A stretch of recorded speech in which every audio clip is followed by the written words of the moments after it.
All my life, I thought I knew who I was.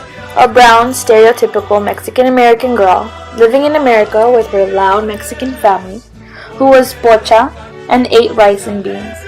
And I was content with that. Until I got to high school and my teacher asked us to write about who we were for an assignment. I wrote about my love for beans and homemade tortillas and my grandma, who was always up in my business, and about the culture and traditions that were familiar to me. And then she told me that all those things were not me, and that they were merely things that all Mexicans did, and that those traditions didn't define who I was. So since then, I struggled to see who I was. My mom would tell me I was like the India Maria, ni de aquí, ni de allá. Every year, for Christmas, we would go to Mexico.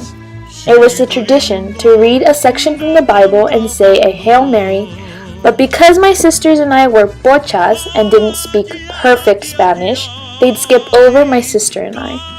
Until one year, my dad was fed up with comments from my grandma about us being too Americanadas, that he made us practice our Spanish because he didn't want us to look like pendejas that year.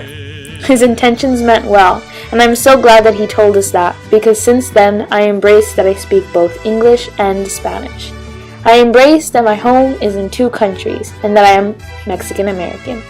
I am blessed to be culturally diverse, because there are a lot of people who miss out on traditions and the rich culture that Mexicans share because of people like my teacher, that are told that those things are not who they are.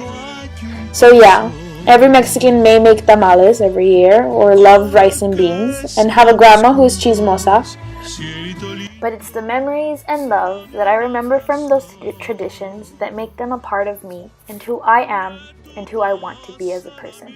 Mexican American.